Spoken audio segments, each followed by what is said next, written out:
Hi everyone, I'm here to talk to you guys about chapter 15, the biosphere. Our second to last chapter, so get excited because we have one more left, and it's really quick. Chapter 15 is really short. I'm kind of just going over the different levels of the biosphere. You guys have already done your biome project, so you're like 2 steps ahead of this chapter. Finishing up the chemical cycles piece, our objective. So our vocab. Biosphere is all of the organisms and the part of the earth where they exist. So if you were to take a chunk of the earth, that is the biosphere on that specific chunk that you picked. A biota is a collection of all the living things that are within that biosphere. The hydrosphere is the collection of all of Earth's bodies of water, ice, and water vapor. Hydro meaning water. The atmosphere is the earth that blankets Earth, or the air that blankets Earth's surface. And the geosphere is features of Earth's surface, such as the continents and the sea floor, and anything that is below Earth's surface. So the biosphere is the portion of Earth that is inhabited by life. Bio meaning life. So biosphere is the part of Earth where life lives. All of Earth's ecosystem taken together are able to form the biosphere. When you remove all the non-living things in the ecosystem, like the rocks, the water, the air, you are left with the biota. The biota is the collection of all the living things within that ecosystem. The pieces of the biosphere. The biosphere is one of Earth's 4 major interconnected systems, and it composes of 3 other ones. So the hydrosphere is the water and water vapor. The biosphere is the living and non-living things. The atmosphere is the air that blankets the liquid and solid surfaces. And the geosphere is the ground, anything non-living in our biosphere, and everything below it. The 4 Earth systems are connected. A change in one causes a change in the other. James Lovelock proposed the Gaia hypothesis to explain how biotic and abiotic factors are able to interact in the biosphere. The hypothesis considers that Earth itself is kind of like a living organism, where the atmosphere, the geosphere, and the hydrosphere are all incorporating systems that yield a biosphere that is full of life. The hypothesis does not, however, suggest that Earth is a living and breathing thing like organism. It simply recognizes it and its existence of interconnected and feedback loops between living and non-living parts of our planet. All right, the second part of our chapter 15 is climate. So 2 vocab words here is climate and microclimate. So a climate is the average long-term pattern of a region of its weather. And microclimate is the climate of a specific location within a larger area. So if we were talking about climate, we can talk about the 4 seasons of New England as our climate of the Northeast. But then we can also take it down and say the microclimate of Pelham, New Hampshire. Kind of breaking the 2 things apart. Climate is the prevailing weather of a region.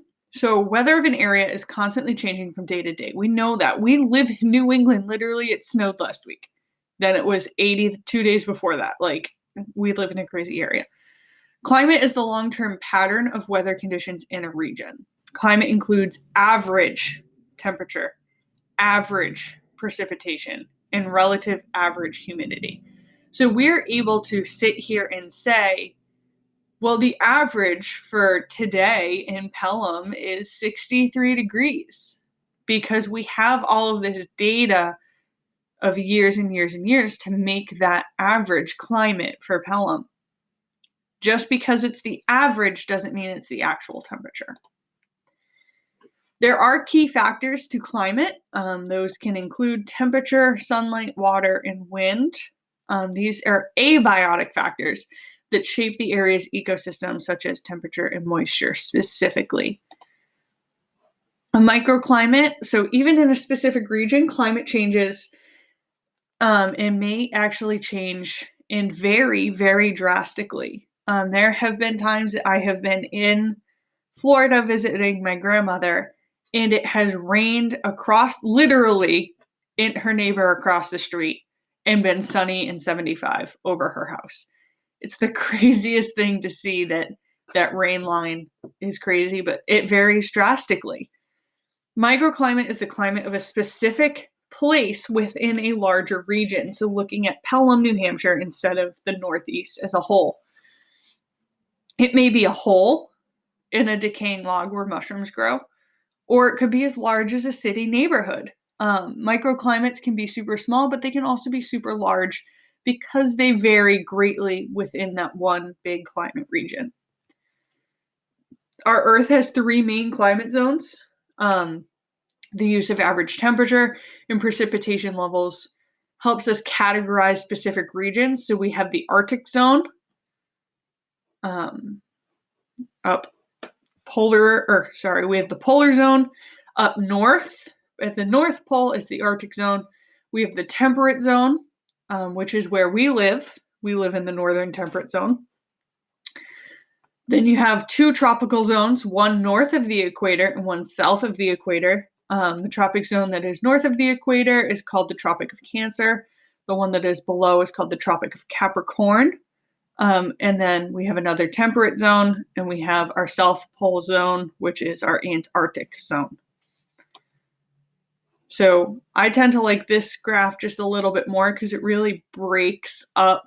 So you can see it. So you have your Arctic Circle up north, your North Pole, your temperate zone, which is where most of the United States is, almost all actually of the United States, most of Europe, some of northern Africa, most of China, and most of Asia. And then you hit your Tropic of Cancer and you hit your tropic zone. The equator will run straight between the Tropic of Cancer and Tropic of Capricorn. That is your tropical places, most of your islands, most of Southern America, most of Africa, some of Australia. And then you hit your Tropic of Capricorn, you go back into that temperate zone, and then into your Antarctic Circle. The influence of sunlight, so the sun rays are most intense and therefore the hottest on the portion of the planet that is directly struck by the sunlight. Earth's surface is heated unevenly due to its curved shape and due to the angle. So everyone should know that Earth does not spin like this, okay? Earth is at an angle, and it twists and turns at this odd angle. So if it's twisting and turning like this all year. So it doesn't just turn, it's turning and it's twisting. If I had a globe, it would make more sense. The closer to the equator you get, the more direct sunlight you have year-round. And the more sunlight means the warmer the overall average climate is. That makes you in the tropic climate zone. Near the North and South Poles are the polar climate zones. The sun rays strike Earth's surface is at a lower angle and therefore diffusing their heat over a larger area, so it's much colder. Earth is on a tilted axis, which plays a role in seasonal climate change and all of those temperate zones. Air and water movement. So sun not only heats the land, the rocks, but it also heats the water and the air above the water. Heating causes the movement of water and air. Warmer air and water are less dense than colder air and water, and therefore warm air and warm water rise. We know this, warm air rises. That's because it's less dense. As the warm air rises, it cools and drops back down to Earth. and that process keeps going on and on. Cool air holds less moisture, and a large amount of precipitation drops, as in rain.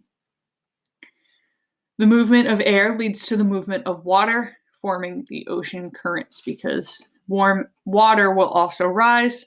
Once it rises, it can cool and go back down and keep the ocean currents moving. Land masses, this is our last slide. Land masses depend on the shape of the climates. So if a land mass is small and surrounded by water, typically you're looking at a little bit more of a tropical environment. The bigger, the wider, and the further away from the equator you are, you're looking at a colder environment or a seasonal change. That is it for chapter 15. Make sure you guys complete your notes, and we'll talk soon.